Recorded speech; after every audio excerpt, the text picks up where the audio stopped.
শুরু। Hello everyone, আসসালামু আলাইকুম। কেমন আছেন সবাই? আশা করতেছি সবাই ভালো আছেন। আজকে আমরা আসছি আমার চাচা মানিকের প্রজেক্টে।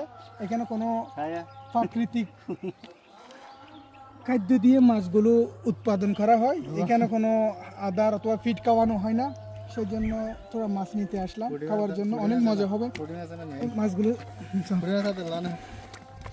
দেখেন ফুটি মাছ আছে এখানে, ওই করে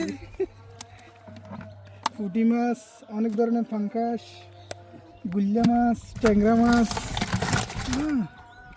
বেশিরভাগই পাঙ্কাশ। অনেক মজার মাছ, দেশীয় মাছ। আর যদি বলি চারপাশে প্রাকৃতিক দৃশ্য, আর বেগুন চাইলেও নিতে পারেন আপনারা, কারো যদি দরকার হয় নিয়ে যেতে পারেন।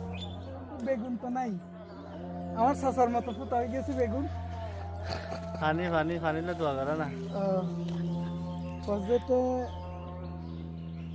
ওই মাছ ধরতেছে আমার চাচা।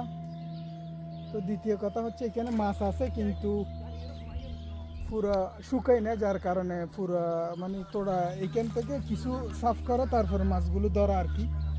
তার দ্বিতীয় কথা হচ্ছে চারিপাশে এখানে ধান ক্ষেত, যদি বলি অনেক সুন্দর প্রাকৃতিক দৃশ্য। দেখেন অসাধারণ দৃশ্য। এইখানে হচ্ছে ধান ক্ষেত, ধান রোপণ করছে, আর ওইদিকে হচ্ছে লবণ চাষ আমাদের ওই পাশে। অসাধারণ একটা দৃশ্য, চারিপাশে যদি ঘুরে দেখাই।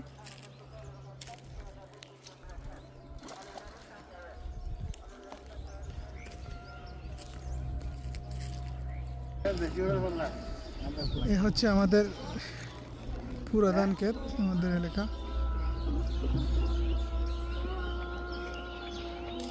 সবুজে ভরা।